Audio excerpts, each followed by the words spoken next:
Coach, at the team announcement, I think it was we discussed the defense, and again, not much of the defense. Yeah, no, Carl, obviously, I think it was good up until halftime. They only had 10 points. But then obviously that first 5 minutes after halftime, we considered two easy tries in the sense that there was too many mistakes from a defensive point of view, and that obviously started to put us under pressure as we started to be in a real fight for the game, like a proper fight where it was constantly 1 point, 2 points, 3 points difference. And then, like you said, at the end, we could have easily lose it because of our defense. But, the boys showed a good composure when they were leading with 1 point. And then that, luckily for us, David finished it off. But, yeah, it's going to be a massive work on for us, defensively. Johan, you mentioned the first half being really pretty good, but that second half, it almost like there was a malaise that sort of came across the team. I'm sure there was a bit of a shock from seeing two tries so quickly, but did you feel that there was almost like a lack of energy in that second half, and what was behind it? Yeah, I think it's a difficult one to because we knew halftime they're going to come out. It was one of my last messages to the team is boys, they're going to get, obviously a hyped up halftime because they behind again, second week in a row. They're going to come out firing. So we need to reset, start 0-0, come out with the same energy we did. And then suddenly I think it's our error rate. We make silly mistakes, give away silly penalties.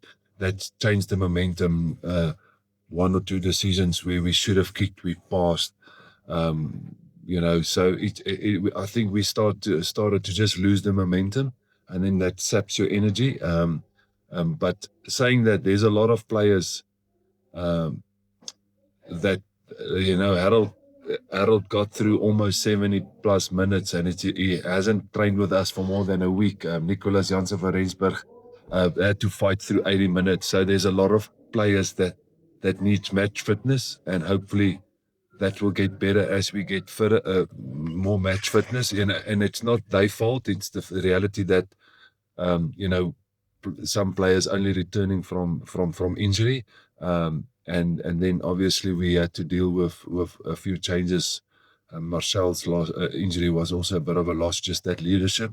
But then again, the guys showed a bit of composure there at the end, and that's the good thing. If you can play not the best of rugby, but still manage to hang in the fight, that's the character I want. And Coach, 10 points from the two games. Is that the start that you planned for with a 3-week tour coming up? Not that I planned for, because obviously when the season started, you look at the fixtures and you know that you're starting with 2 home games, and you know that if you don't win them, you're going to have a lot of pressure. So you were hoping to win them, and now that you did win them and you got 10 points out of it, it's a massive plus for us, because like I said, we're far from playing the rugby we want to play. But I'll rather take 10 wins like this, not pretty, than playing, good rugby, but still not on the winning side. So it does give us a platform. We all know, everybody speaks about it year after year, that if you really want to give yourself a chance, you have to win your home games. And at least we tick that box. But a lot of work from a rugby point of view. Jan, set pieces tonight, the line-out probably the whole game. But the scrums as well, there was like a real change in momentum in that second half in terms of the scrums. What happened there? Yeah, it shows you this game keeps you on your knees, and it makes you give you grey, and because last week our set piece was good. This week it was, with moments it was good. We got the scrum penalties, we got a few good lineouts. But then the flip of the coin, we lost a few lineouts. We got penalized in the scrum. I felt the 64th minute scrum penalty in the corner there, where Willie ran over the corner flag, was a really tough call. I felt we dominated that scrum completely. So that one was tough, but there was a few others we but it shows you this game. It's like you're never on top of it. There's constantly work-ons, So it's things that we control. We can fix it.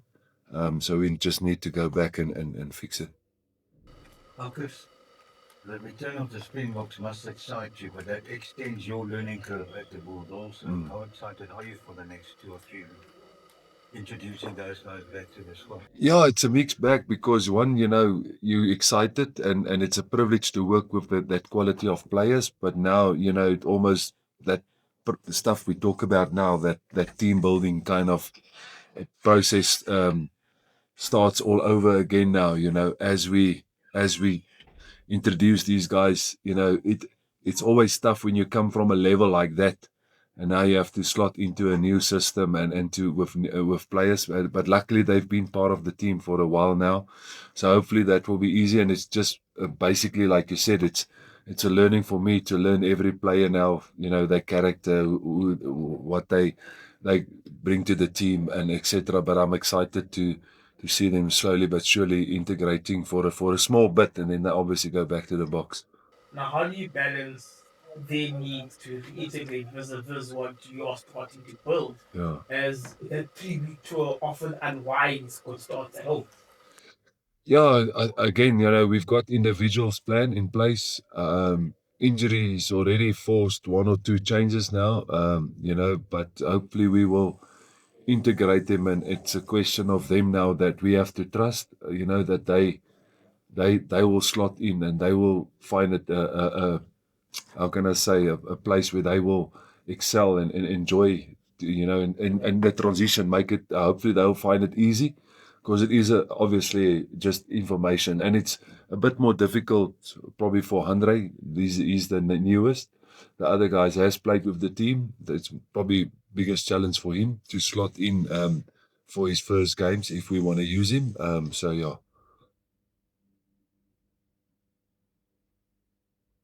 Coach, I have a question. Yes. What was your reading of the JJ incident? We thought it was a red.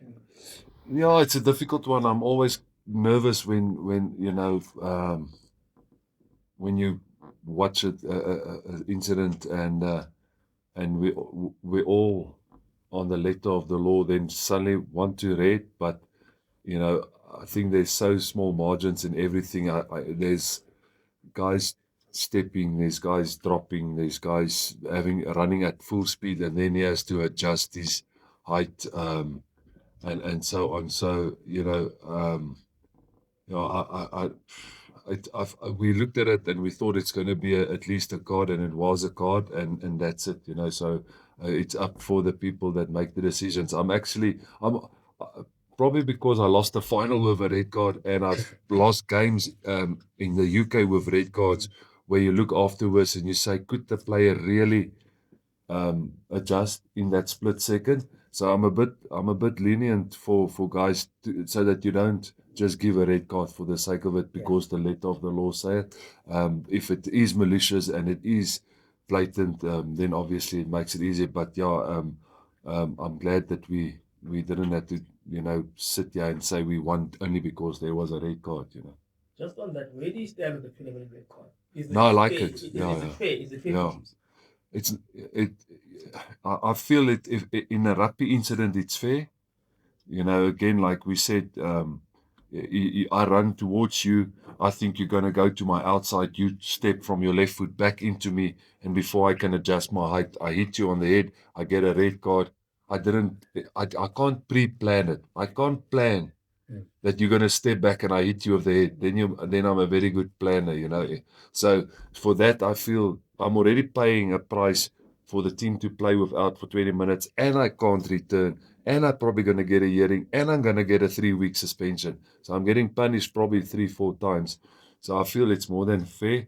If I go and I hit you with the elbow, or I bite you, or I kick you, or whatever, so then it's a red card, no return. No, then obviously the law says there's no 20 minutes as well, so then it's fair. So yeah, so I feel, again, there must be just common sense in every decision, and I think that it's good for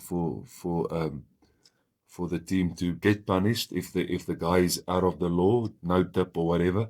But yet the team can at least after 20 minutes get back to 15 on 50.